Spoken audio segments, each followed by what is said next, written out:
Okay. Well, welcome to Yes. class 4. We already talked about boat preparation. We talked about, what's the most important thing about boat preparation that we're learning like this week? The crew? Hmm? Crew? Get crew. Schedule, right? You gotta register for the events. You gotta put a schedule down for your crew to keep your crew. But what are everybody talking about on their boats? Bottom tape. Everybody's talking about getting their bottoms ready so that they can launch their boats. Who's launched their boat? Next week. Who's not? Everybody's not. So next week we're gonna launch boats, right? Is your bottom clean? Now, does it feel like the back of this chair, or does it feel like the table? That's Peter. You did it. It's pretty smooth. Does it feel like the back of the chair or the table? Uh, Or rougher? not that. Yeah. Is it like this smooth? Yeah, Or this- yeah. This is good smooth, Yeah, it's 1,000 grand, yeah. okay? That's real smooth. The table, okay, but which is gonna be faster? Chair. The chair. It's as smooth like the back of this chair. It's like a Formica countertop, it's smooth. That's what we're going for. All right, we got some boat prep stuff out of the way, then we get started. We got our four goals in a good start. Number 1, Full speed. Arrival time. on time. Oh, Number 2, full speed. Number 3, we're going on time, full speed, favorite end. Oh boy, now we're really getting somewhere. And then if we have clear air up the Windward Lake, we're in good shape. If you do all 4 of those things, you have a great start. You might not finish where you want, but you'll start where you want. You don't want to start behind. There's two reasons you don't want to start from behind. It's very difficult to catch up, because boats give you bad air if they're in front of you. So that makes it difficult. It's also demoralizing, right? You go to a baseball game, and the team you're rooting for goes down 4 or 5 runs in the first inning. It's more fun when they're up 4 or 5 runs in the first inning, right? So have a good start, you'll have a better day. It doesn't necessarily mean you're gonna win, but good start, you start everything right, on the right foot. All right, so after starting, we went upwind. We talked about ley lines, we talked about wind shifts, headers, lifts, all those things. Well, we're going to do the same thing tonight, only in reverse. We're going to talk about going downwind in the leeward mark, and we'll talk a little bit about the jibe mark as well, because it is a mark of the course, and if you're sailing down Spinnaker at Cedar Point, you're going to be going around a jibe mark most of the time. What's the most important thing about going downwind? Making a plan. Right? On our upwind lake, we made a plan. A couple of people from the cockpit, skipper, maybe the main trimmer, tactician, or whatever, had a conversation on the upwind lake. What's happening on the course? Is this side of the course favored? Is this side of the course favored? What's the current doing? Is the current against you? Is it crossing? Is it with you going downwind? Where are you on the course? If it's against you, you want to go in towards shore where the current and wind will be, or hopefully the wind is the same, but the current will be a little bit less. Go out towards the middle of Long Island Sound, the current will be with us. We make those decisions on our upwind lake. What are we going to do when we get around that mark? We're going to come around the mark, and then we're going to go downwind. Either set our spinnakers, or we're going to go off on a reaching leg, and then we'll jibe, and then come back. And then come back to the leeward. So either windward leeward, you go straight for the leeward mark. When you go straight for the leeward mark, you got choices. Do I come around the mark and I'm coming around the mark, right? Do I just bear away and sail dead downwind? By the way, we got two marks here on opposite tack. Who has right away? Going dead, both going dead downwind. Who's got right away? Green boat or the blue boat? It's easy. On opposite tacks, who's got right away? Starboard tack boat. Which boat's on starboard tack? This one. Right? So this guy's got to keep out of his way. You know, I've seen this. And one boat's going faster than the other, and their booms are going to hit. So you just got to remember, if you're on starboard tack, you have right away. And if you're not, you don't. Then I've seen this. Somebody coming up here. It's a funny situation. This is also a funny situation. I was in a situation like this in a regatta. We were dead down. No spinnakers. It was just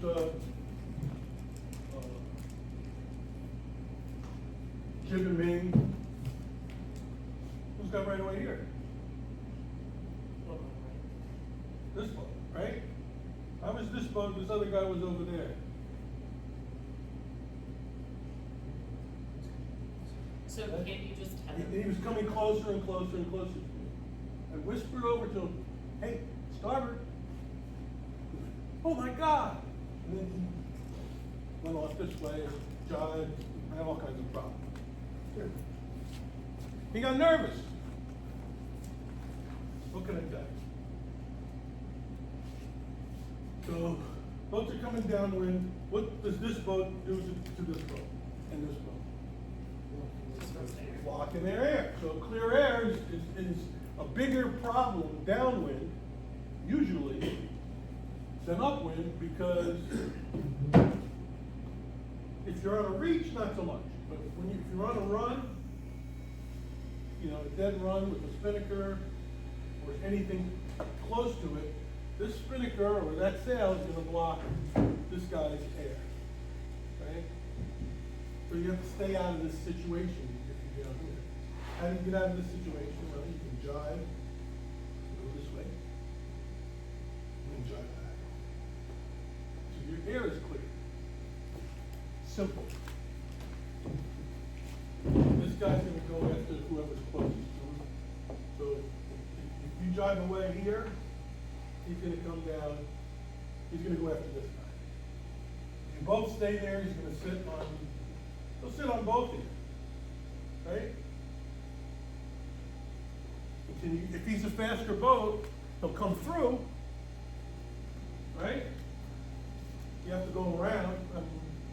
He can't hit you from behind, right? You can't do that. You can't play both of boats. He has to get around, and he will. How do you defend that? Well, most people do. The guy's coming up, stealing their reef, they go higher and higher and higher. Right? Or actually, go this way, higher, higher, higher. And this guy can get through until this air is clear, then he'll come back down. Or, what a lot of people like to do is they'll follow this guy higher and higher, try to push him. How far can you go? Go pretty far. He can't bring you up head to wind, but you know, if he's overlapping like that, he can only bring you to proper course. But what's the proper course? Is it dead downwind?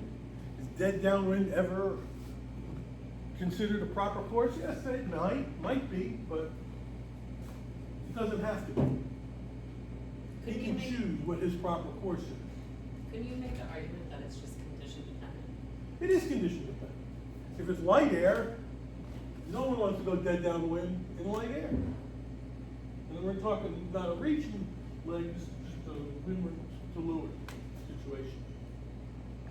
So if you're reaching, it's different.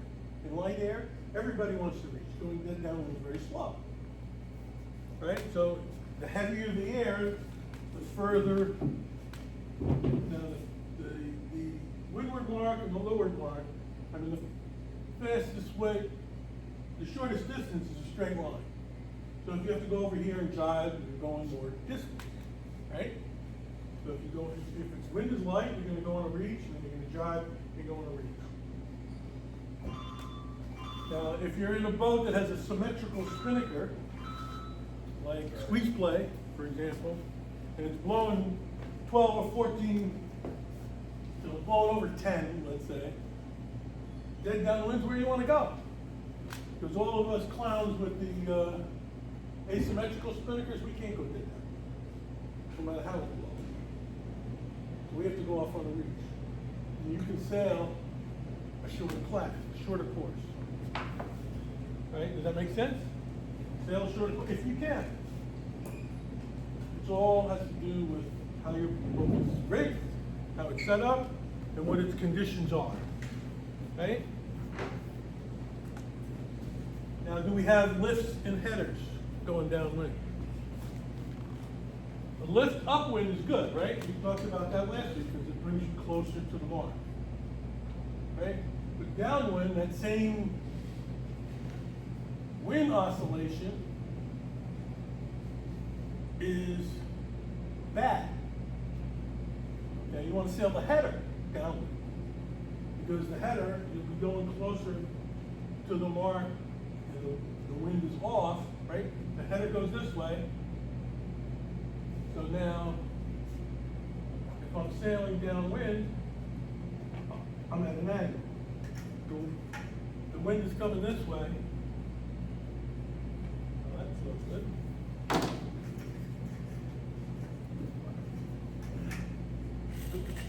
The wind shifts and it's coming this way now.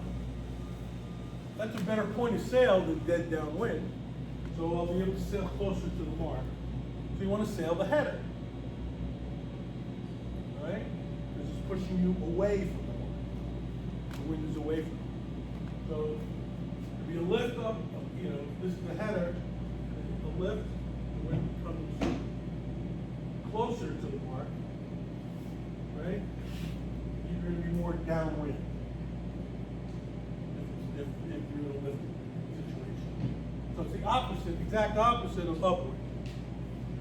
And that's the real key difference.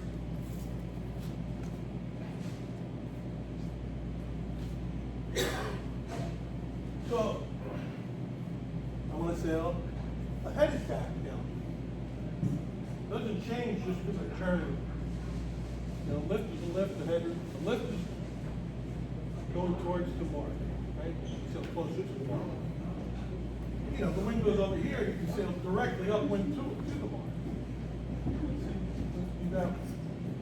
The wind comes over here. That's a lift, going upward. Right? And now I can sail closer to the mark, go straight up. Downwind, what is it doing?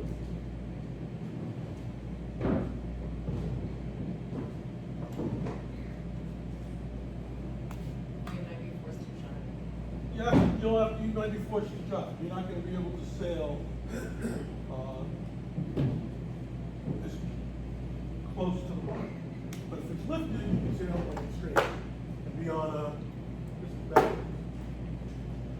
Right? You can be on a reach here.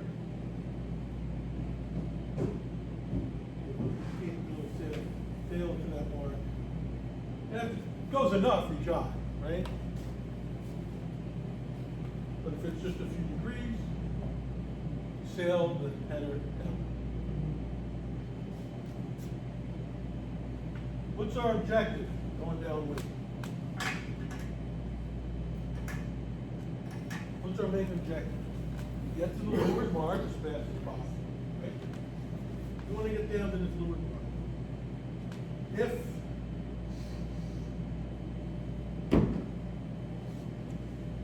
with no other boats, and let's talk about current for a minute. If the current is going north to south here, does it matter where we go downwind? But you wanna stay in the deeper water, right? If we're talking about, you know, here at Cedar Point, we got shallow water there, deeper water there. If we're coming downwind, we wanna stay. If this is the shallow water, okay, this is land, shallow. This is deep. And the current's coming with us, we wanna maybe jibe and come over this way, and then jibe back into the mark. Or even come down here and do a short. So you want to use the current to your advantage. But if it's the other way, current's against you, I want to go to the shallow if it's against me, right? Remember we talked about going upwind? If the current was coming across,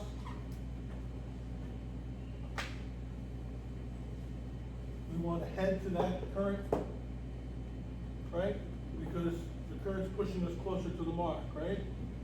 We'll go up the left side, and then we'll tack, and the current's doing what? Pushing us forward. So we can use the current in our advantage. Whereas if we went the other way, and we tack back, now we're against the current.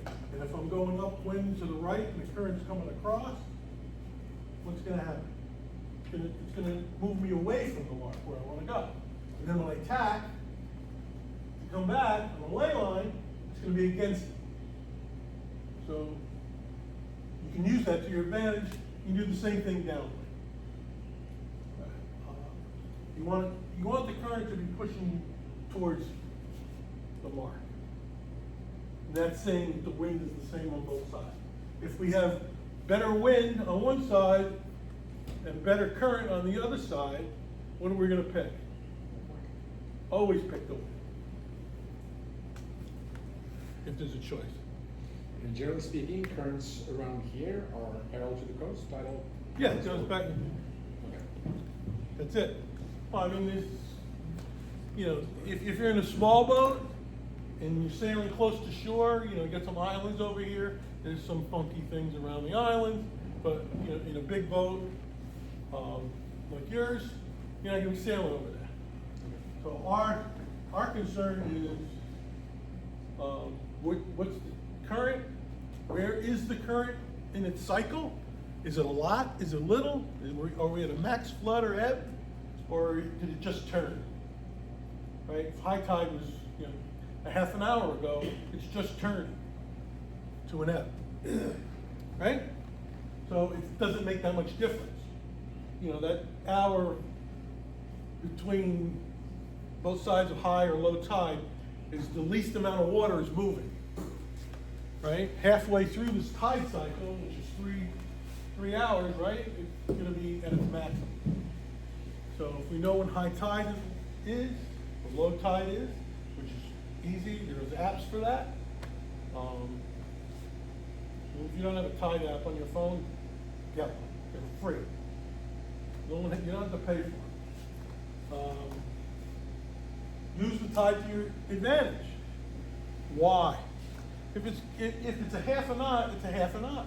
If you want to go half a knot faster, you know, the guy that's going the wrong way, going 5 knots, you're doing 5.5. Or he's doing 6, you're doing 6.5. You'd rather be the one doing 6.5. The boats are the same, rated at the same speed. Now, we approach the leeward mark, where do we want to be? Do we want to be this guy? Why not? He's on starboard. Does he have any, you know, you got this guy and this guy.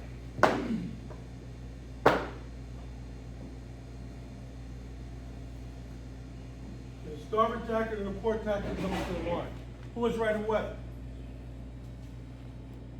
Well, there's 2 things that you can think of. The starboard tacker has right away, which is true. Who's got the inside overlap in the zone? Where they overlap before most likely, but the overlap is forever. Here's your overlap.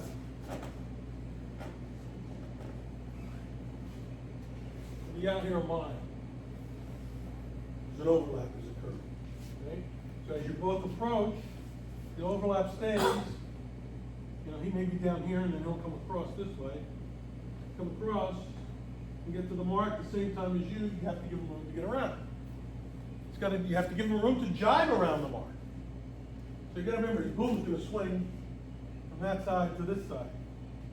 If you don't give him enough room, when he gets there and your boom hits him when he jibes, you didn't give him enough room. It's one of the things that you have to anticipate when coming to a lured mark is and even in a small boat, an arrow or a laser. You get to the mark over here, you gotta give the guy room to jibe, because he has to jibe to get around that mark. Is there anything you can do about this situation from this guy's point of view? Nope. There's no way to defend it, except sail faster and get there before him. If you can get to the zone before he gets to the zone, you're in better shape, right?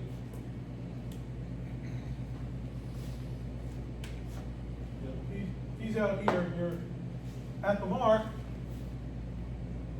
Go. No problem. It's when you get there at the same time. And when this guy, and it's happened to me a lot of times, I'll come in here, a faster boat, there at the same time. Am I winning the race? Yeah, because he's got to give me time. So if we get there at the same time, I'm ahead. But by the time I let him go around and I'm circling underneath the mark, he has to get around. There goes my lead. It is not a thing you can do about it. Except get over here with him, and then you're both coming over. Get in front of him, maybe, if you can do it. But you gotta be careful if boats coming in on the opposite. All right, let's talk about the 3 boat length circle. These are the 3 little boats, right? So let's talk about down here. Current's coming this way. What do you have to be careful of? The current pushing you into the mark. Or if the current's coming from the other way, the current's going to do what? It's going to push you away from the mark, right? Or if it's coming from up here, the current's going to push you further than the mark. Those are all things you have to know, you have to take into consideration to get around the mark cleanly. If you hit the mark, what do you got to do? You got to do a circle. You got to do a 360. Or if you hit the mark, you got to do a 360. If you foul someone inside the zone, it's probably a 720. Depending on what sailing instructions say. The 360. One jibe, one tack. Complete. But you can do it any time before the finish, or? No, you have to do it as soon as possible after you get out of everybody's way. You can't do it on top of the mark. You can't do it in a crowd of boats. You have to clear yourself away, do your 360, and then go. You have to do it as soon as you practically can without hitting other boats. You gotta go out of the way. So if you hit the mark here, you don't have to reround it, right? But you can go here and do your 360 right after the mark as long as there's no boats there. If there's boats in the way, you gotta go maybe further away from the mark. And you have to go down here to do it. Costly. Don't hit the mark. Why would you hit the mark? Bad judgment? Spatial recognition, right? You thought you had enough room, but you didn't. The current pushed you into it, or another boat pushes you into it, and that's a whole other ballgame we'll talk about next week. You have to get around the mark cleanly. And then what happens after you get around the leeward mark? You gotta go back upwind. So when do you make your next upwind plan? We're gonna go right, we're gonna go left. Where's everybody else? Where's my competition? When you're coming down here and you're waiting to get there, sometimes it's a painful wait. You know, because there's nothing to do except drive the boat fast, and there's only two people responsible. The guy trimming the sail and the guy steering. Everybody else is twiddling their thumbs, right? So that's the time you make the upwind plan, when you're coming downwind. Just like when we were going upwind, we made our downwind plan. Just like before the start, we made our upwind plan. So you're always doing it on the previous leg. Maybe you're coming around here and you're gonna finish. You gotta make a plan for that, right? Cedar Point, we have 5 divisions going off on a Wednesday night, right? Or you may have 5 divisions on a Saturday in a Flying Scot, and you're all trying to get around the mark at the same time. Well,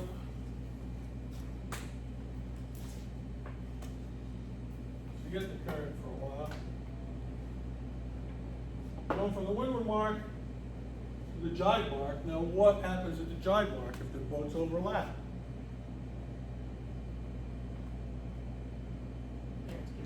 You have to give room to the inside boat. Same circle, right? Around all these marks is the same 3 boat length circle. So if the boats overlap outside that 3 boat length circle, and you come into the 3 boat length circle, you have to give them room to get around. Right? So you go wide, and they're gonna go inside. Now, if you're going on another reaching leg, just have to make sure you keep your boat moving fast, and you may be able to escape giving someone room. And a leeward mark, it's very hard to get in front of someone if you're giving them room. Usually you go behind, unless they have an issue. Spinnaker's not coming down. They round the mark really wide. I've been behind someone, and they round the mark really wide. They're down here. Let's keep the mark. You can come in and sneak around and go back upwind.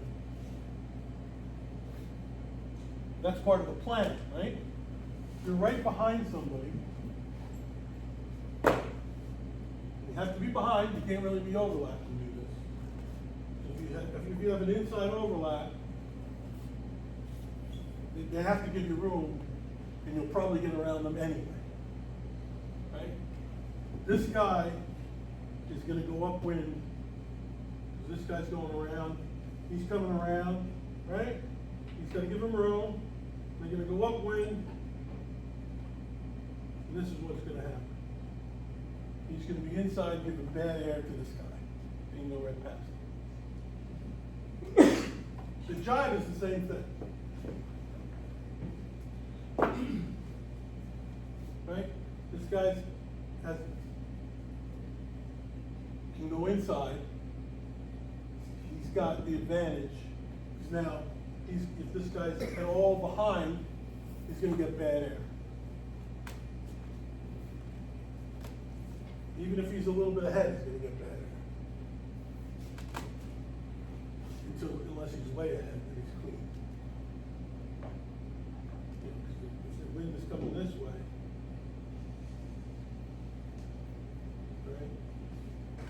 right? Clear air is important downwind. I mean, it's important upwind as well, but. So is the moral to be inside? You want to be the inside guy. You want to be the guy with all the rights. You know, it's like anything else. You want to be in the right. If you come around the leeward mark inside, right? You know, the wind's coming this way, Wind's coming from the top of the board, you know, you got an overlap situation. You have to keep clear, right? Leeward boat has right of way, but it's better to be in that situation. But it's worse to be in that situation, behind. So if we're ahead, that's great. There's ways to get ahead. The leeward mark is a passing lane. It's opportunity. If you do a good maneuver at the leeward mark, now you come in tight, I mean, a good maneuver at the leeward mark. If you come in tight, you're gonna turn like this. Guy behind you is gonna be wide, and he's gonna turn inside. So you wanna be the wide. You wanna come in wide, right? In wide and out tight. You want to be able to reach out and touch that mark. Don't, you know, and if there's a lot of waves, give it a little bit more room, or if the current's pushing you into the mark, current's pushing you away from the mark on this side, and you get around the other side, what's it doing? Pushing you into the mark. So, you know, wide and tight. You don't want to give another boat room to get in here. You don't want to be the blue boat. Because they will take it. If you give them room, they will take it.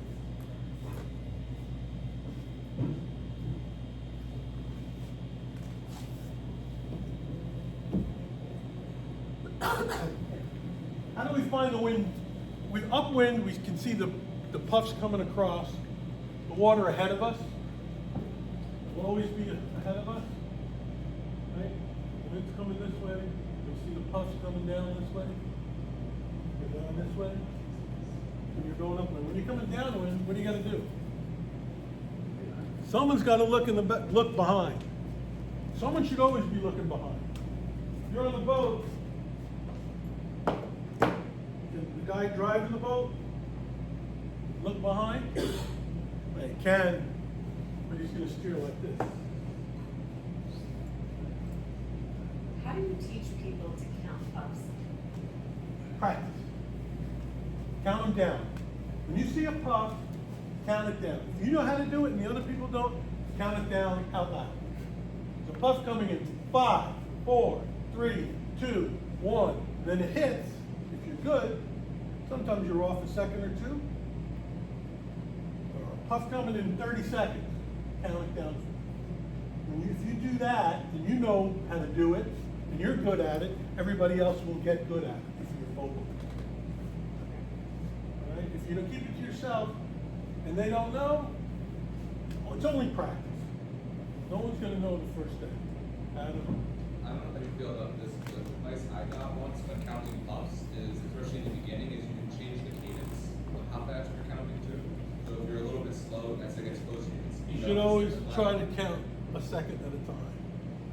1 1,000, 2 1,000, 3 1,000. And I always, when I'm counting like that, I picture a scoreboard clock.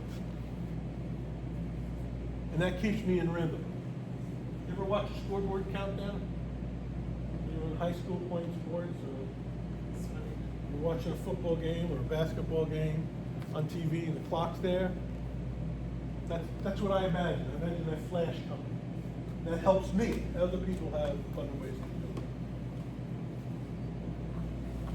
But if you count the puffs, and you got the ripples on the water, and you count them down, who does that help? It helps the driver. Because what can the driver do? How does it help the driver? If the driver can see it and count it down himself, that's great. If other people on the rail can see it better, it's even better. What's the first thing a driver's going to do in a puff?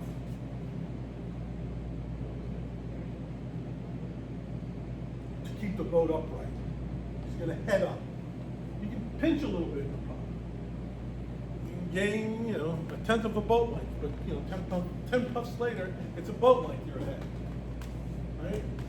So if you can head up a little closer to the wind in a puff and keep your speed, so you can't stay there, obviously.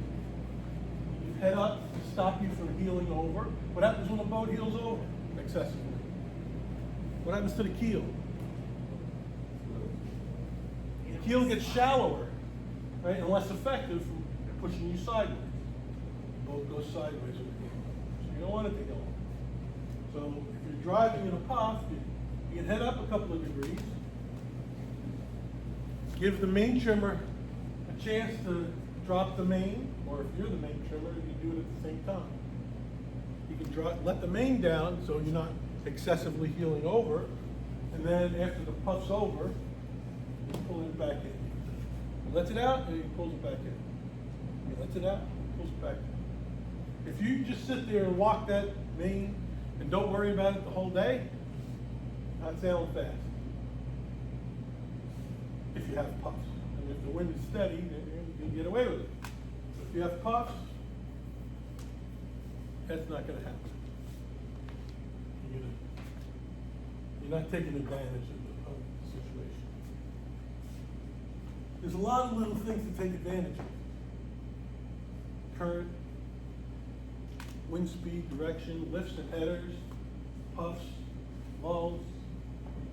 If you take advantage of all of them, you'll be in good shape. If you take advantage of none of them, you will not be in good shape. If you take advantage of half of them, then you'll be okay. You will win, but you'll be okay. And when we're talking about, perf racing, we give people, it's based on seconds per mile. So if I give you 3 seconds per mile in a 10-mile race, I have to beat you by what? 30 seconds.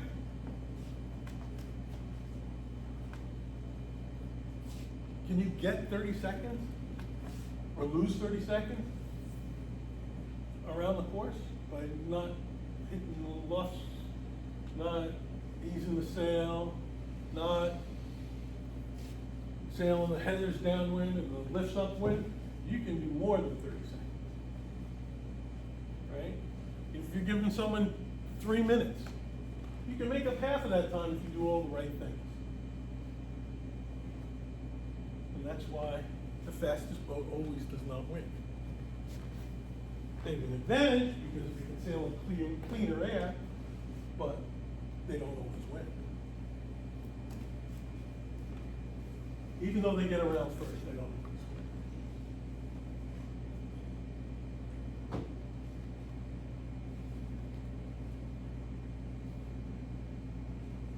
Let's talk a little bit more about the jibe mark.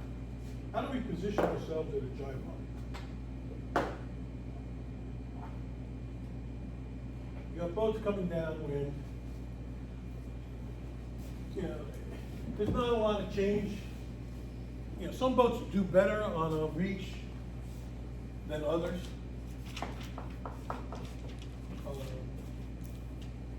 That's okay. Some boats don't go very well upwind, but put them on a reach, they get a big sail. You want to maximize this space. This is the longest distance. A lot longer than here and here.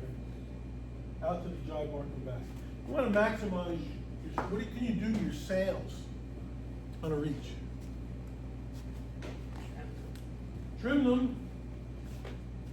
Your sail comes into the coach rooftop, upwind. You want it nice and tight so you can point higher.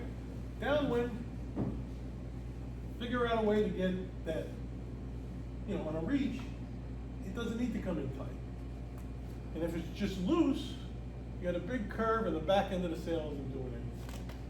So what I'd like to do is have an outboard sheeting arrangement where I can pull the clew from the coach top to the rail. It's only a foot, but a foot's a foot. It's better. It's not worse, it's better. Right? I mean, it's hard to do in a boat like an Atlantic, but it doesn't make any sense in a laser, but you know, in a cruising boat, that foot can make, you know, a quarter of a knot, half a knot difference in speed. If it's making you faster, that's all the better. Well, Right? that's something that you set Can you up repeat before you that? start. Well, that's just something you set up on your boat before you go racing. You have some way to pull it out. And usually you have, you know, you have pad eyes, you know, on the deck. When you figure out, you get a line that goes through the pad eye to a winch. You know, and you can pull the sheet outward. Just like on non-overlapping jibs on some of these newer boats, they have inboard sheeting for upward. Right? It comes to the shroud, or it's not up to the shroud, and they can only pull it in so far because of the track. They'll have inboard sheeting so it comes in closer to the main. In light air, it's very effective. Heavy air, not so much. Steve, can you repeat that? I didn't catch it. When you- We used to do it on our J30, so don't tell me you can't do it. Can you move the, Well, you move in the car will help you a little bit, but Right. it's better if it's attached to a point that's not in on the coach top going down. Right? That it's further, because you got the same foot I have, right? Between the rail and the jib track. okay. So if you get something to pull the sail out, it'll be better for you. And that's only on a reach. On a run, you need a spinnaker pole, right? You do a whisker pole. It's, you know, it's the same concept. You keep this whole sail full or being used, going downwind. Now, what happens when you come to the jibe mark and you have all this stuff up there? You gotta be able to undo it fast. You get it done, jibe mark, you gotta jibe around, you gotta do it on the other side. So it's legal to extend, What's that? it's legal to extend at 1 foot, or you- That, you know, there's nothing illegal about it. That's about a twain pulling it out or in, inward or outward. Inward sheeting or outward sheeting. It's illegal to just, you know, put a boat hook on a sail and push it out. Your spinnaker poles are, a designated length. That's on your park certificate, right? If you go past that, you're breaking the rules. So if you have a whisker pole that extends 18 feet, and your spinnaker pole, your J measurement, which is the length of your spinnaker pole, standard spinnaker pole, is 11 feet. That's why on the perf, if you have a pole at J or less, you get a 6-second credit. If you have a whisker pole that can go past J, it's a 6-second penalty. So if you're on a J30 and you have a 10% penalty pole, and you take a 3-second hit for that, you're not eligible for that 6-second credit because your pole is larger than J.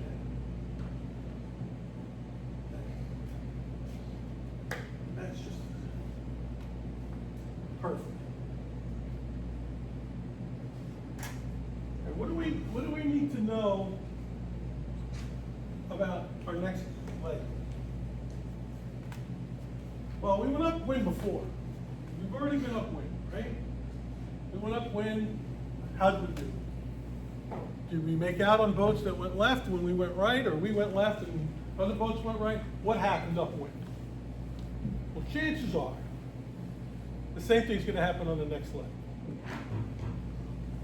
I've seen guys go upwind and go right and get buried. People that went left were ahead with the current or whatever, or wind, or whatever. Going left was a better option. The next time around, do they go left or right? Sometimes they still go right because they think some righty's coming. And they're hoping and wishing. but not necessarily. If you make out going right the first time around, if you're going around the second time, you probably need to go right. Maybe you need to go more or less right, depending upon the situation. But it's just like, you know, you don't have a lot of choices when you have to go around the jog. Right? You don't have a lot of choices coming around the jog. You have to go to that mark, and you have to come back. So you really can't go left. If you go left here, you're just going for a ride. Because you gotta come back and go around that jog mark. But if you're just a windward leeward, you got the whole world. And that's why all the spinnaker boats, we don't like to go around the jibe marks. We want a choice. It just adds more to the, you know, it adds another, it's more challenging, right? Going around here, you know, you get up here, all right, we got to the windward mark first, and then what do? You're going as fast as you can there, you're going as fast as you can down here, and then you gotta work again. So this is like lunchtime, right? When do we eat our sandwiches? If we're racing at Cedar Point, after the race. We don't eat them on the downwind leg.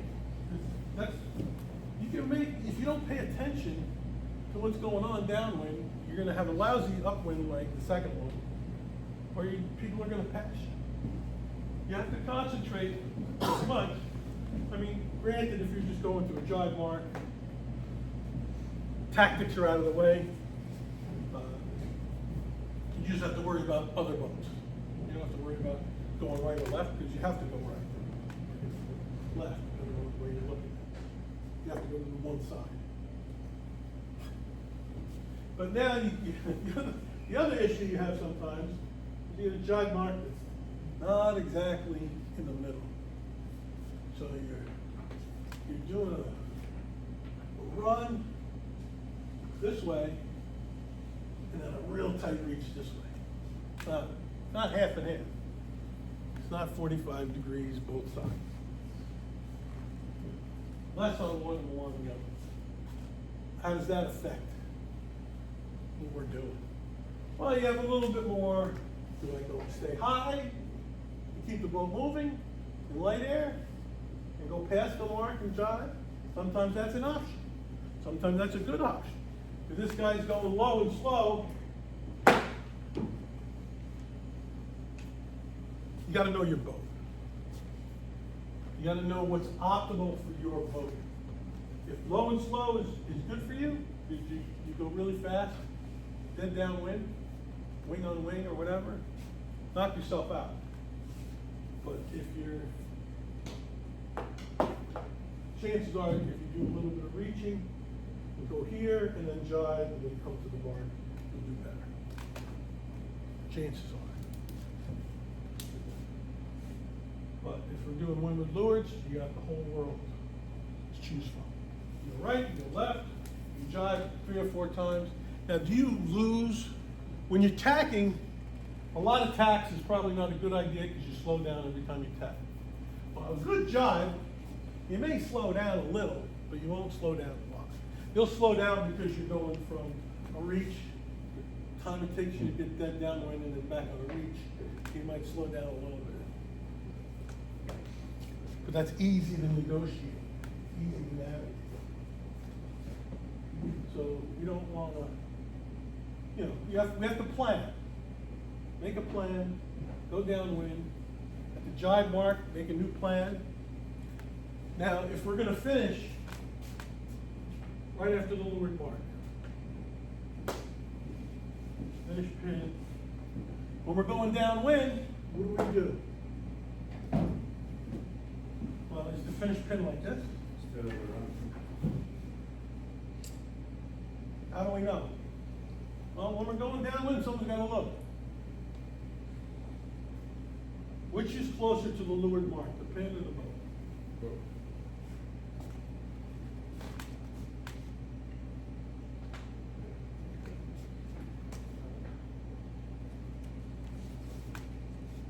Say this, Cedar Point, we finish on the opposite side. And if this is up there, you want to finish at the boat. right? You wanna finish here. Cause here I'm finished. Here I'm finished.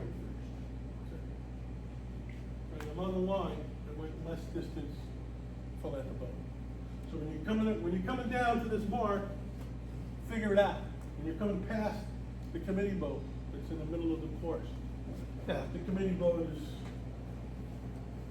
below the mark, you still have to figure out which one's closer, but it's not as easy.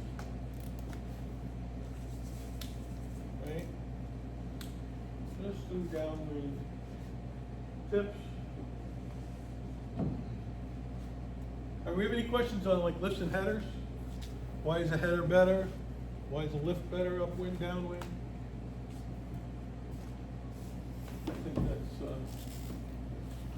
you can sail faster, on a faster point of sail to the mark, the better off you are. Upwind, you can only go so close to the wind, so lift brings you to the mark.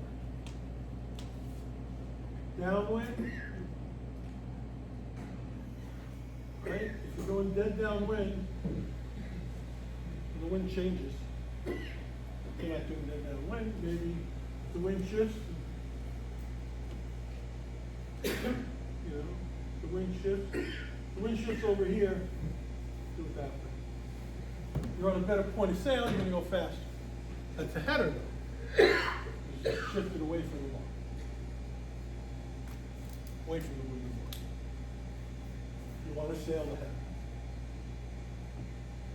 Can't stress that enough. You still have to pay attention. What are the wind shifts doing? We figured that out, you know, on the upwind leg. Tried to figure it out before the start, right? You want to stay in phase. So if this wind shifts downwind, maybe I'm jiving a couple of times to get to that windward mark. Like I said, if you're going on a reach doesn't matter because you got to go that way. But you may be on a different point of sail once you get around the mark, right? You may be on a, you know, if the wind is going this way, you'll be tight. You know, beam reach coming around here, going really fast. But once you jive, what happens? Dead downwind. Gotta know that. You gotta position that. Right? You gotta worry about the guy behind you or in front of you.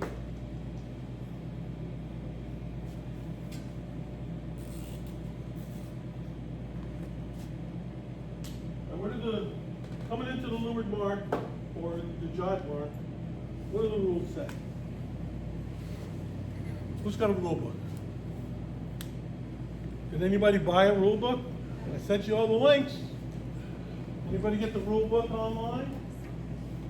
You gotta be a member of US Sailing, but you can get it online. It's easy to search, but it's hard to read underway.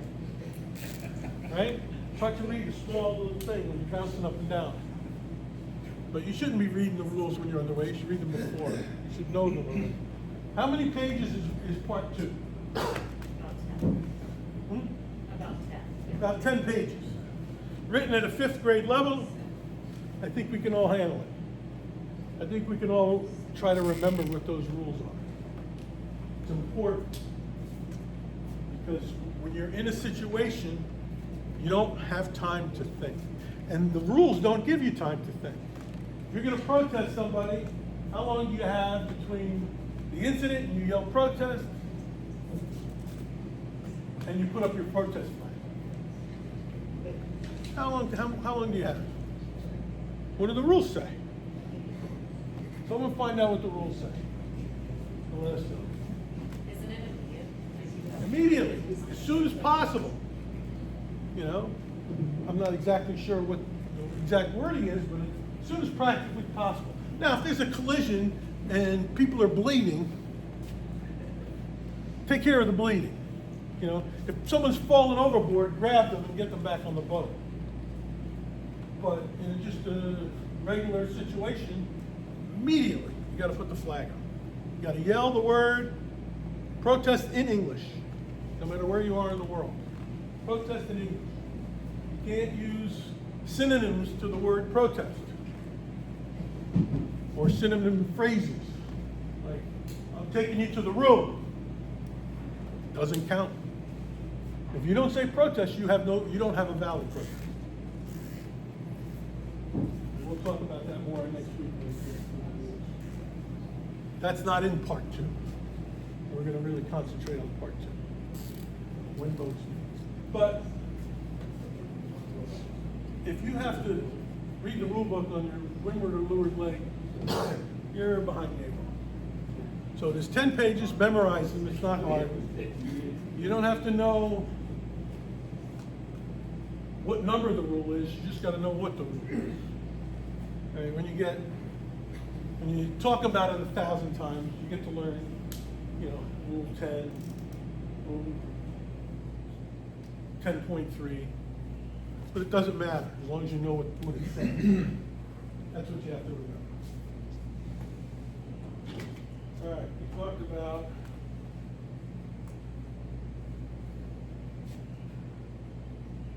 Leeward mark roundings, talked about listed headers, talked about picking the correct side. Picking the correct side.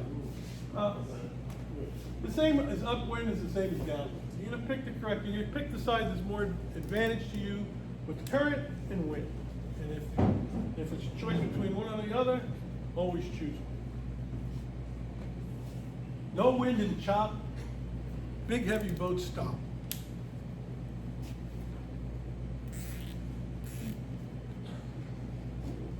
Lightweight boats or light displacement boats get bounced around. So if you're in the middle, I have a boat, 14,000 pounds. Is that light? Not light. Is it heavy? No. How much is your boat weigh? Like 17. Okay, we got both are 37-foot boats.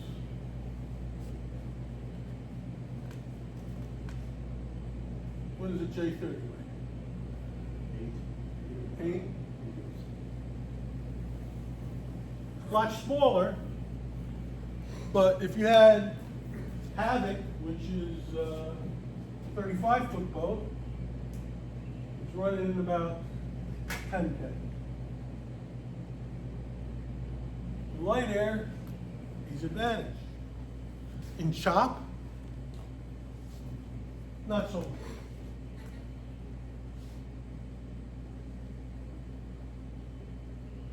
I'll do better in chop because my boat will kick through it a little bit better. The J120 will cream a J109 in chop. I mean, it's a faster boat to begin with, but I was in a race with Christian Euchre on his J120, and we were behind the J109. We had to give the J109 a lot of time. Well, the wind died and the chop stayed. We passed them like they were standing still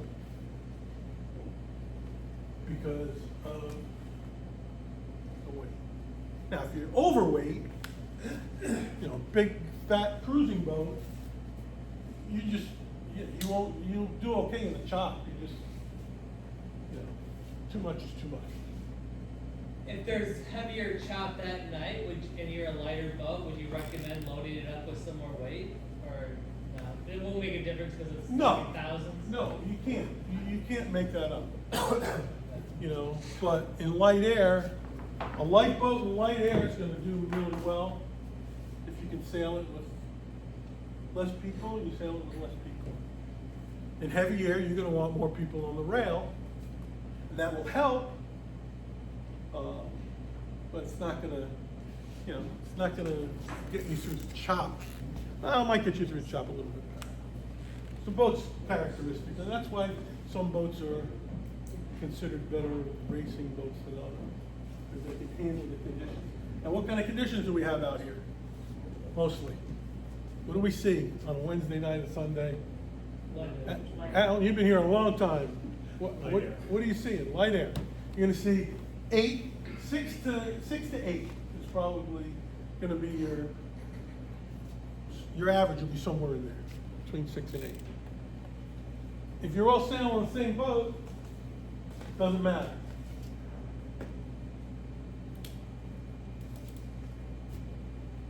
So Marie, how's your boat doing light Don't know yet. air? You'll find out. I will find out. You'll find out. My boat does great light air. Even though it's 14,000 pounds, I got a lot of sail area. Got a 60-foot mast and an 18-foot bow. So it's a lot of sail area. So I do okay. With heavy air, I'm a little overpowered. I know that.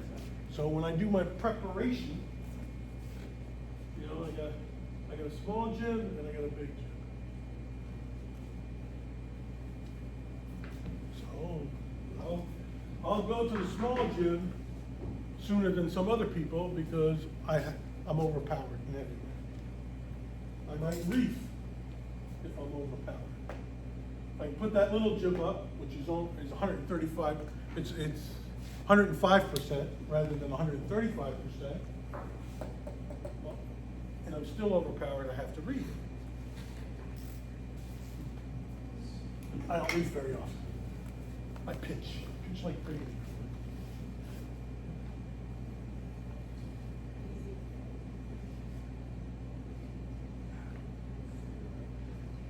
On your perf score, what jib do you record? What do I record? You have to record the largest jib. So it's a 135. Right? You have to record your largest spinnaker. So if you have a heavy air spinnaker and a light air spinnaker, one's bigger than the other. You know, you always go by the heavy air spinnaker. So that's why I was racing against a J109 that's got a 105% or something like that all the time. His only difference is you'll put one up that's a little lighter weight than light air. But he's got the same size. So in light air, I have an advantage because I have a bigger jib. In heavy air, now if I got rid of the 135 and just went with the 105, I'd be 6 seconds a mile slower. Or 9 seconds a mile slower. But I'd always be 9 seconds a mile slower. In light air and in heavy air. So in heavy air, I'd make out like a bandit, but I'd suffer in light air. So preparation's important. You gotta know what sails to bring. Do you have any difference in your sails in light air, heavy air, and land? No. They're all the same. They're all the same all the time. What do you do in light air? You just move in positions of the cars and Yeah. you make adjustments. Now, there are, from year to year, there are differences in spinnakers. And so over time, you realize which is your better light air spinnaker versus your heavier air spinnaker. Some spinnakers are heavier, you know. Well, the weight, you have a weight issue, right? Right. It's always same in, you know, you can have two spinnakers the same size. One's light, one's heavy. You don't want to put the heavy one out Right. in light air because it just hangs there. But usually the material is the same, but they're all cut a little They're bit. cut a little different. bit different. You cut more for reaching or running. Yeah. Yeah, so you kind of learn the vigorities of the Right. sails. Like And your that's the pro. same, if you have just one spinnaker, you're at a disadvantage, especially downwind. If you have a choice, you better advance. So you're gonna have reaching spinnakers, you're gonna have running spinnakers, and you're gonna have all-purpose spinnakers. All-purpose will be somewhere in the middle. It won't be a great reaching spinnaker, it won't be a great running spinnaker, but overall, it's gonna do the job. You might have one that's, you know, a half-ounce cloth, and then the other one's a 3/4 ounce cloth. And you don't want to use the heavy cloth in light air, you don't want to use the light one. Why don't you want to use the light one in heavy air? Because it will tear. You can't take it. So all these choices are things you have to make sure that's on the boat. I'm gonna tell you a story about a bad choice. My previous boat, we had a number 3, which was probably 120%. That's the smallest sail normally that we would carry. We were in a vineyard race. It was blowing 25. I had a number 4. The number 4 for that boat, and I had one for my new boat as well. You got the mast, you got the foreset, right? Well, this sail only went up about a little more than halfway. So it was a little triangle, right? It was lower, didn't go all the way up, didn't heel you over, it was better for 30 knots. Well, I didn't bring it. And we blew out the number 3. Couldn't put up the number 2. Definitely couldn't put up the number 1, because they're just getting bigger, and it's blowing 30, 28 to 30, upwind. So what do we have to do? Dropped out of the race. Because I didn't bring the freaking sail. If I had brought that sail, we'd have put up the number 4. Might have been a little light for the number 4. You know, maybe it was 25. We need about 28 for that sail. But it would have been better than dropping out. We were way ahead. We came back and we looked at the track. We were like 2 miles ahead of everybody when we dropped out. Because we weren't prepared. So be prepared, especially on longer races. Be prepared. What time do we have? 8:13. 8:13. Well, we're almost finished. We're gonna get out early.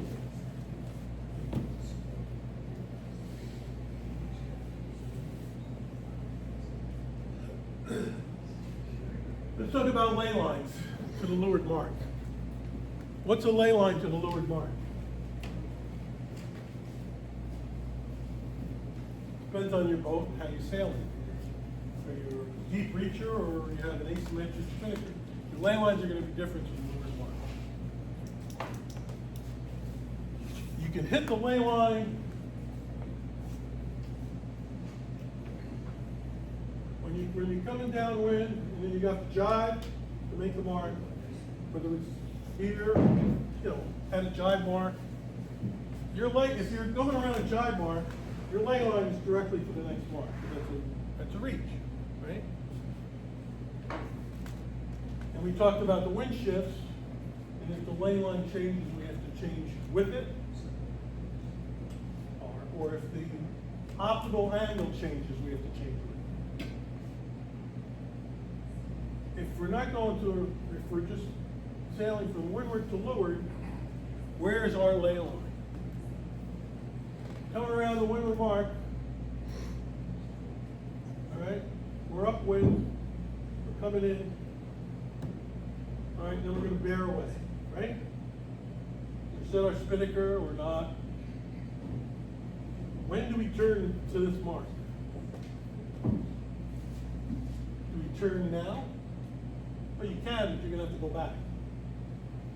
That's okay. That may be the best thing to do. Maybe you want to sail that. You're lifted here, so you jibe over to sail the head of tack. And you're closer to the mark, and then you might have to jibe back. That's okay. There's no clear, like upwind, it's, your ley line is defined on how close to the wind your boat can sail. Right? So if you're 45 degrees, it's 45 degrees. If your boat can sail 40 degrees, it's 40 degrees. The current affects it. Current always affects your ley line.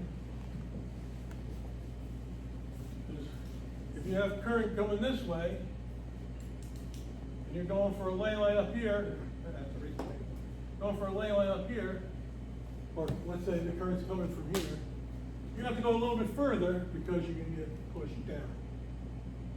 Right? So your ley line upwind is going to change with the current. Downwind, it changes with the current as well, but it's not as crucial, except that you want to keep your boat sailing at its fastest point of sail. For the wind conditions, right? Because it may be different at 2 knots than it is at 22 knots. At 22 knots, you can probably sail closer downwind. Right? So how would you draw those downwind ley lines? You can't. You can't, okay. You really can't draw it. That's why. That's why we're widely, yeah, it's like. You can't really draw it because it's different for every boat. Most of the boats out here are asymmetric, except for Squeeze Play and a couple others. Their ley lines are totally different than mine. Right? Because they can sail deeper with a symmetrical spinnaker than I can with my asymmetrical spinnaker. Is that an advantage? Sometimes. If it's blowing hard, it's an advantage. Because I still can't sail bed downwind with my asymmetrical spinnaker, even when it's blowing 20. I have to be, I can sail deeper than I can if it's blowing 2, right? Because I have to keep my speed up. But I know what my angles are and how fast I need to be going to achieve those, to achieve my maximum speed. So I would change my angles for that. So sometimes I may go out here, you know, when the race is really short, people tend to do the same thing. I come around the mark, I go over here, I jive on on a Wednesday night, because, it's a 15-minute run, right? Trevor in his J109, I don't know what he's gonna do with his new boat, would always come around and jive over here and come in on board. Come in like this, on starboard. Always. So what do you like to do? Did it work out for him? Sometimes. Did it always work out for him? Like, we're a creature of habits, so this is my habit, and that was his habit.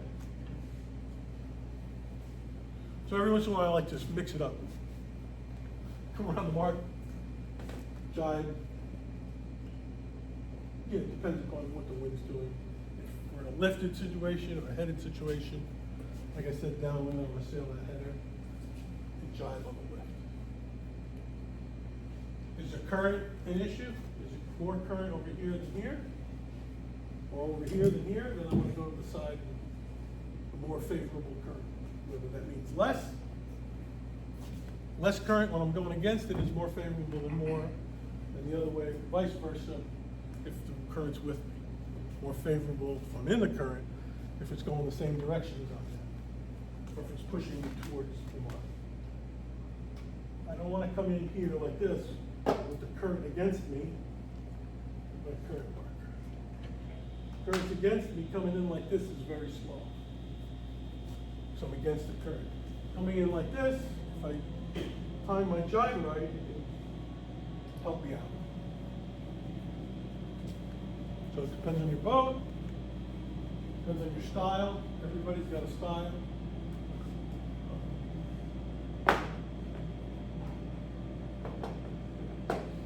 Who doesn't have a rule book? Raise your hand if you don't have a rule book. All right, next week, on the table. Everybody should bring their rule book next week, because that's what we're talking about, rules. All right, if you don't bring your rule book, you're gonna be looking over someone's shoulder that has a rule book. It can be the app on your phone, US Sailing, got an app. And there's free rule book for international sailing. It's free when you set it. You don't have to sign up for it. You just it's online.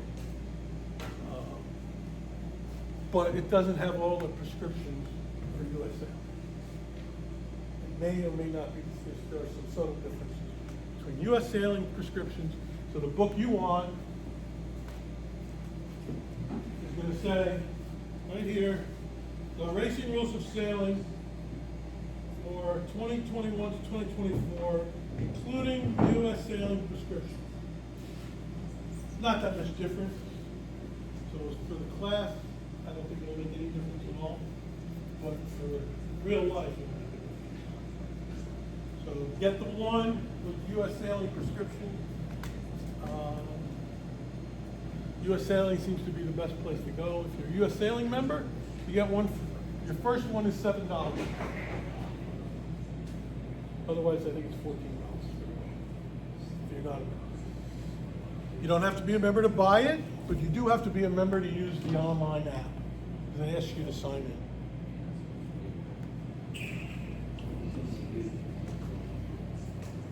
Any questions? Yep. Questions down there? Gotta have something. Have you ever seen a race committee changing the lure mark during the race? Say that again? Have you ever seen a race committee changing the lure mark during the race? Can they change the position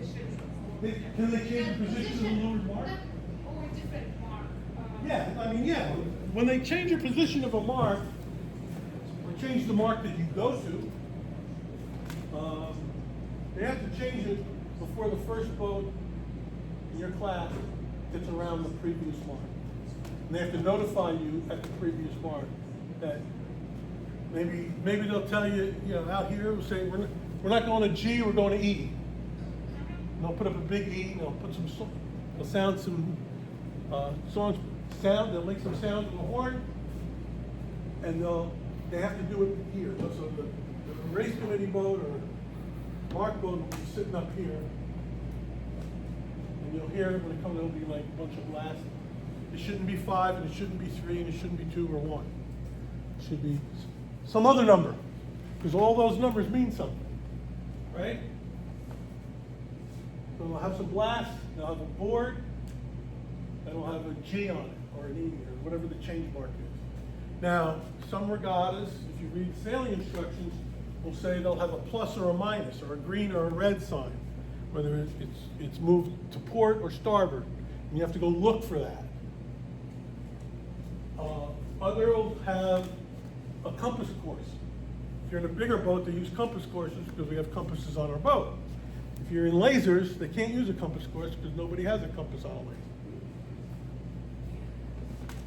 So that's when they use the plus or minus. So if it's plus, it's to the right. If it's minus, it's to the left. If it's starboard, if they show a green one, it's starboard. It's to starboard of the last mark. If it's, you know. So they'll use something to tell you before the first boat that gets around. Right? Once the boat gets around, they can't change the mark.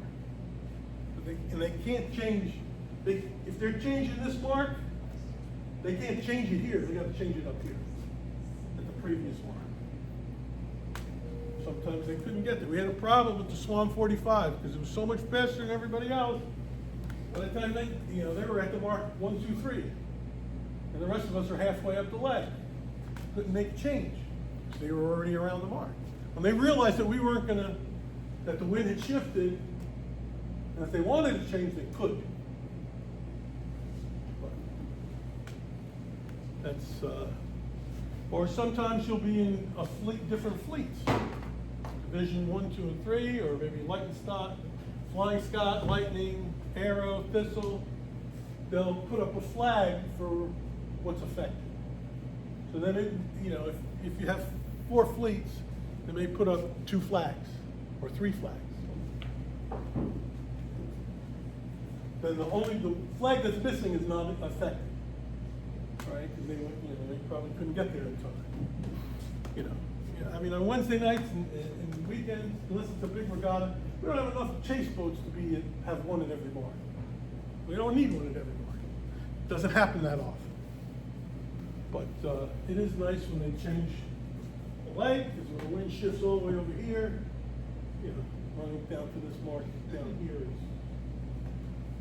it's okay. As long as we all do the same thing, it's fine, right? We're not winning and losing America's Cup money, right? Any other questions? Next week, the next 2 sessions, next week we're going to talk a little bit about, let's talk about finishing now. Yeah, we're going to finish. What are the rules for finishing? What you tell me? What are the rules for finishing?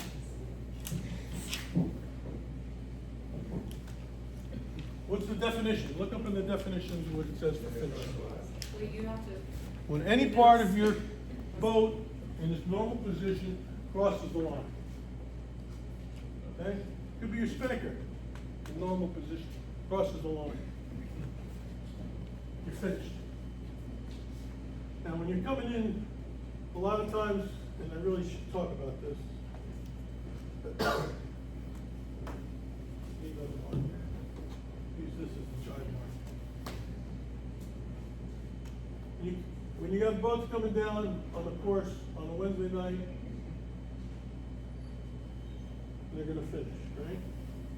You know, they started, they went to windward, they went to the jibe mark, they're gonna come around and finish. Once around, twice around, doesn't matter. Once around, they have to go between the RC boat and the finish mark. Any part, as soon as they don't have to cross the line to finish, but you have to clear the line. But you can clear the line by crossing it and then going this way, getting out of the way. You gotta get out of the way of all the other boats. But when you're finishing, after you have finished, you have no right of way over any boat that's still racing. Port, starboard, doesn't matter. You have no rights over anything. They can protest you and you can get disqualified even though you finished the race. You're not finished racing until you clear the racing area. Now, when you're coming around here, you got overlaps going on, right? You have a windward leeward group doing this. All these guys coming downwind inside here, most likely have an overlap from all of these boats. As soon as they turn this mark, they're all overlapped. The whole fleet. So if they're coming into this mark and you see a guy coming down with a spinnaker, chances are an overlap condition occurs and you have to let them inside. You mean, you have to let the spinnaker. You have to let the spinnaker boat inside, because they're inside. Overlap, right? My boat's here, my overlap is anybody in here. Doesn't matter how far, it's still an overlap. And as you get closer, they'll come together, and you gotta let them inside. So if there's a boat there, chances are, they had an overlap. And we talked about what you have to do down here. So can you protest another boat? You can that's in a protest another, different- oh, yeah. And they can get disqualified from their race. Or you get disqualified from yours. This is important to know that if you're here on Spinnaker and coming to here, all those Spinnaker boats in there have an overlap. Almost guaranteed. So the overlap is not three boat lengths. The overlap is not three boat lengths, is that? Well, as long as the overlap is established before the 3 boat length. Now, if they're a rocket ship coming in, I don't know how this would happen, because these guys are all on a reach. You got a rocket ship coming down this way, he could get to the 3 boat length zone and die. And then he was up here when he got to the 3 boat length zone, right? So there's no overlap. So You wouldn't have to give him room, but if you're not moving, you're not moving. So how do you figure that there's overlap almost all the time? Just assume there are. Going down. Because you're gonna be coming around, the Because you'll there's be just coming so around the many mark, different ways to you'll be do it. coming around here. And is there an overlap? Is there an overlap? Is there an overlap? Look, there's an overlap. It's gonna happen all the way down until we get down here. We beat you there, And that's but he just- might not. That's just because there's so much more freedom going down. the- Well, because there's an overlap outside of the 3 boat length circle, Right. carried into the 3 boat length circle, you have to leave room. That's the definition. There's no 100 yards, 300 yards, mile, it can be 20 miles out. Right? You have to give them room. You have to get there at the same time for it to be an issue. Right? When you establish an overlap right before the mark, aren't you supposed to say there is overlap? It's nice, it's not a required hail. It is not a requirement. The only required hail Because if is, there's a quarter mile. the only required hail is protest. The word protest, in English. That's who you're racing against. Some else. It does help. Starboard, yelling starboard at a port tacker is not required. Yelling leeward at a windward boat is not required. Yelling overlap. Now, if it's a close situation and the overlap could go either way, What do the rules say? The rules say, if there's a question on whether the overlap occurred outside the 3 boat length circle, we're gonna assume it did not. It did not. If we're gonna, it also says that if the overlap, if it's not clear that the overlap was broken, whether, it's a toss-up. We've seen baseball games, the runner and the ball get there at the same time. So if it's a toss-up, now they have instant replay. Before it was whatever the umpire felt like calling. Now they have instant, we don't have any instant replay here. Right? So it's presumed that the overlap was broken or was not broken. It always was not. It was not established, it was not broken. If there's a question. Well, that's why you call it out. You can say anything you want, but don't be, Try and make it don't clear. be, don't yell starboard when you're on port, because that's unsportsmanlike conduct, and you can get disqualified on Rule 69. And what happens with a rule, what's the difference between being disqualified in a regular rule and Rule 69? If you have throwouts, you can throw out a discard. You can throw out if you get thrown, if you get discarded from a race, you can throw it out. You can use it as one of your throwouts. Rule 69, you must count it. Rule 69, which is unsportsmanlike conduct, if you get disqualified under Rule 69, you must count it towards your season score. You can't use it as a throwout, right? I've only seen it happen once in my sailing career. I've heard about it other times, but I've only seen it once.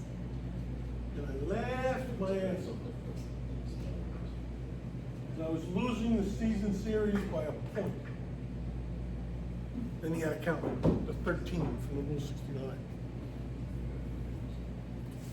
I laughed all the way to the trophy. I laughed. Serves him right.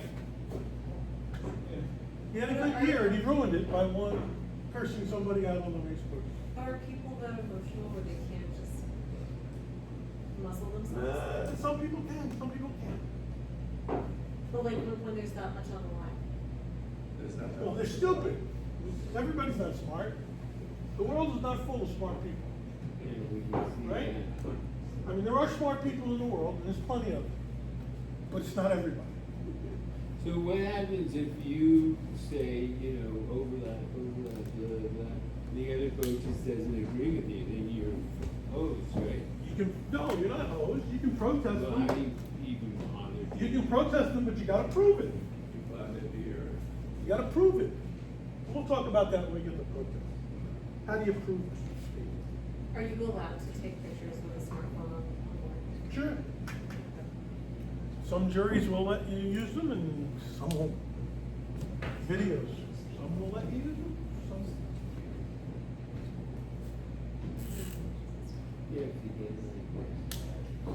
won't. Drone videos, most race committees or protest committees won't let you use drone videos.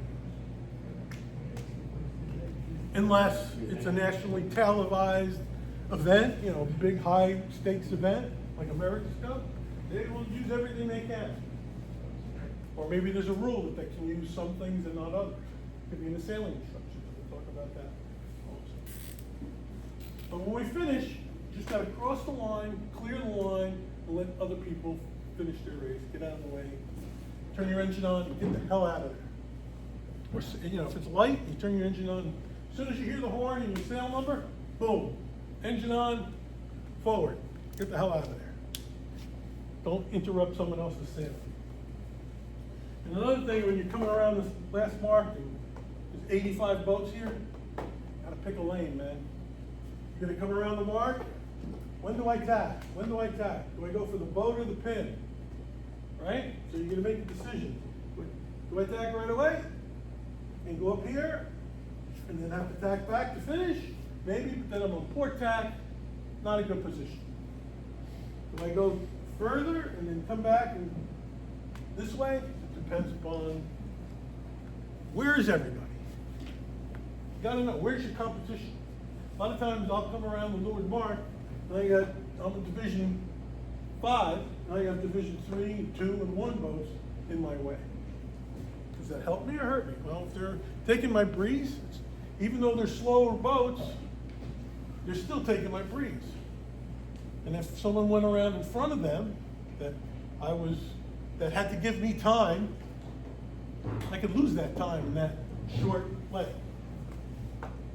So you gotta try to figure out, it's not just, oh, we're going to the finish, no problem. When do I tack for that finish line? It's a big question. Where is the finish line? Is it in the middle of the course? Is it like this? Is it like this?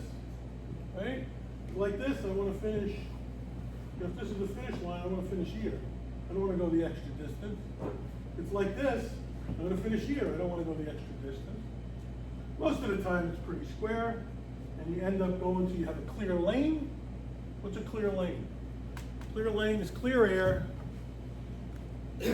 or the clearest lane. Sometimes it's not always 100% clear. But if there's boats up here, you're down here, and then there's boats here, you want to go past those boats and then tack. Finishing downwind, pretty much. Finishing downwind, do you finish a lot downwind? No. Not really. You guys always finish up. We try to go upwind. Yeah. It's your preference. Right. Finish up. Doesn't always happen, but you know.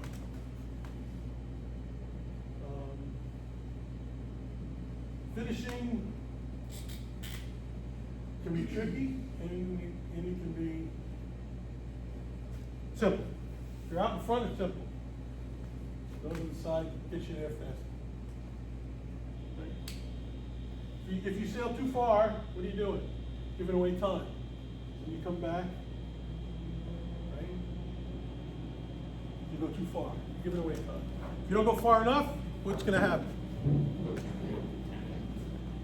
You're going to come up over here, and then you have to tack, and then come back. So you're going to put an extra tack in there. Sometimes that's the fastest way if there's a lot of traffic out here. Tack, get yourself clear, tack back, and hopefully you're not trying to finish on port tack. Ugly.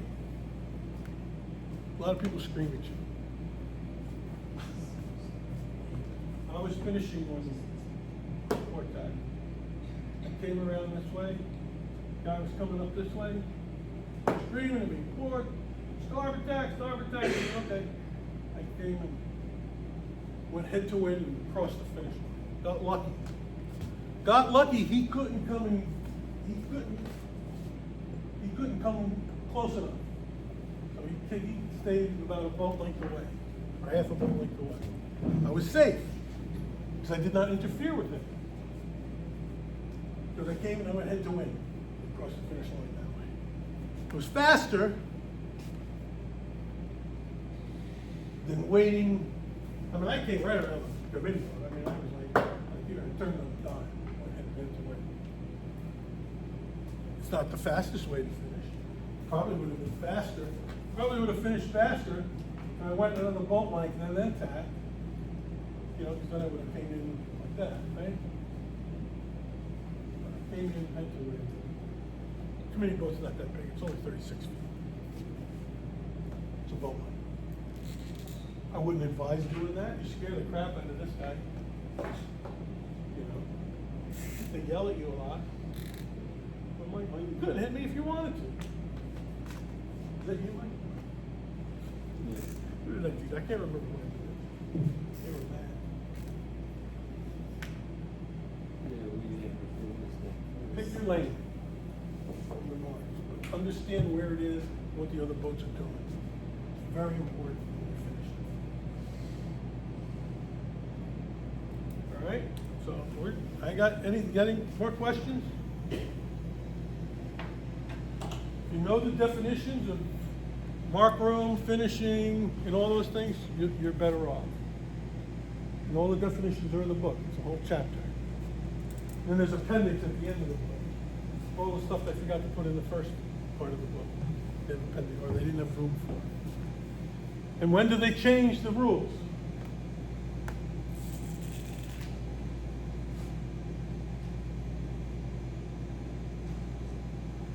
You're on the Olympic cycle. When are the Olympics? Summer Olympics. In 2024. What does the rule book say? 2021 to 2024. Always on that cycle. So, unfortunately, the rule book will only be good for this summer. It's January 1st, it's obsolete. And a new one will come out. If you don't have one, you still need one. It's only four, what, not really. The previous one. Yeah, the previous one doesn't work. Things change. The 2-boat length circle went to 3-boat length. Right? Some of the, it's not, the big things haven't changed, it's the little things. How many people remember hearing master beam, that term? You have. I didn't hear that, you drifted off. There's no such thing. It's not in the book anymore. Those words are not part of the rules. There's a whole thing, you could luff until the mast and the beam are lined up, and then you couldn't luff. It was complicated and confusing, so they got rid of it, to make the rules simpler. They did that, what was that, about 12 years ago, I think? About 12 years ago, they decided to simplify the racing rules, to simplify the language. And they did a good job at it. So now they're just tweaking it every year, every 4 years. Something happens that they didn't think about, or there's,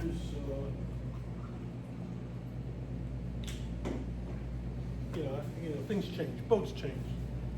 We have foiling boats now, so there's changes for that.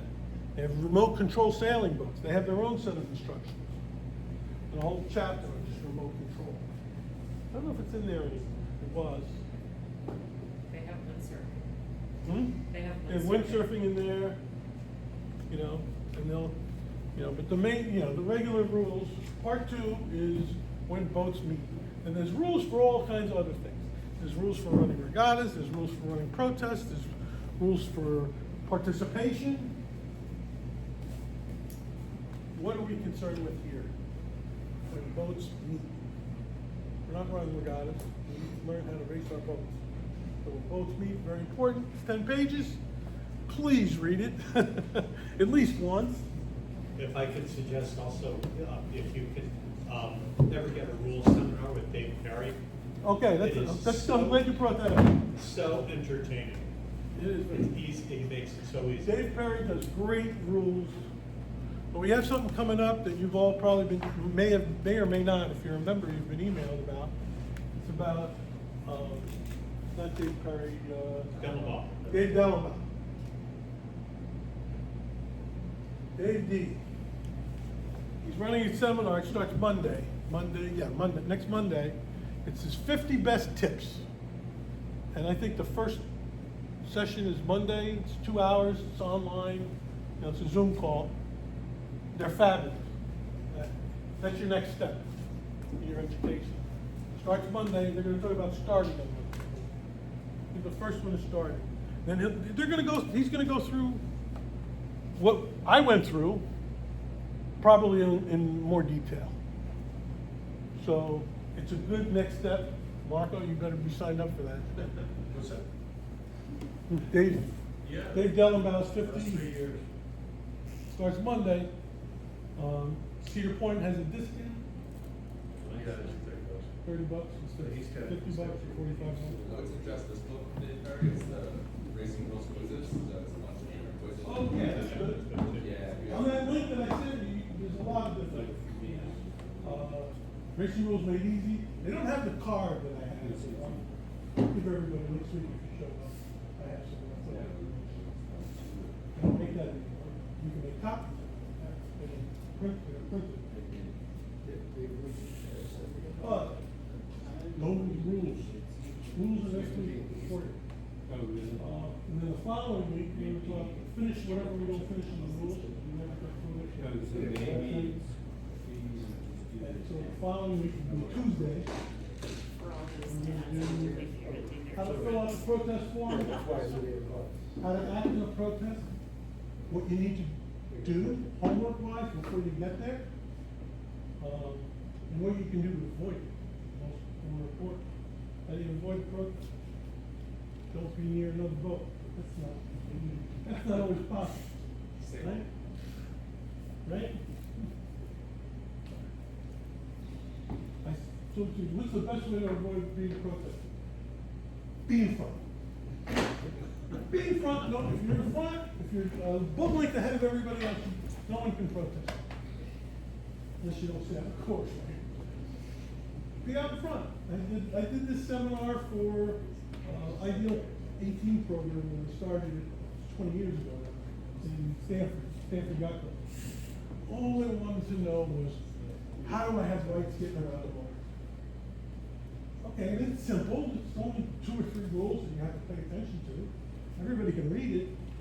I said, and I was talking about You want it made it forward then? preparing the boat and getting it ready, getting it fast and tuning it. They didn't want to hear anything about it. I said, well, we don't want to know about this.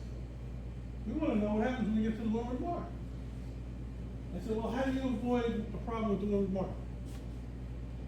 Do all these other things and you're there first. You don't have to worry. Good, right? If you're there first, they're all in J or Ideal 18. They're all the same speed. You sail it faster, you get there first. Not to worry. Not to worry about the ports, right? Ports don't become marks, right? Sail the ports, don't hit the marks. You don't have to worry about the port starter if you're out in front. There's nobody in your way. That's why we go through the whole thing. That's why we start with preparation. Because that's your advantage or disadvantage. Like here, I got some rope up here I found in my bag. This is proper line. If your dock lines don't look like this, they can be different colors or slightly different material. If they're ragged and jagged, they're ragged, they're gray, they smell, they're green, mildew, they're not good lines. Be unfair. Right? You don't want to come down and find your boat banging up against next to you. It's not fast. Is that fast? No. That's why we talk about it. All right, I got nothing else. You got nothing? I got nothing. See you all next Wednesday. Wednesday.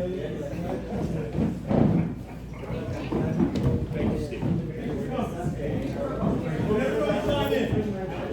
Please, sign in before you leave.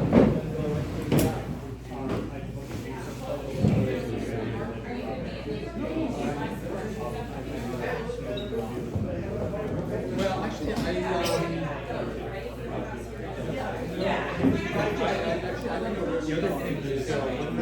I can register you in like 30 seconds.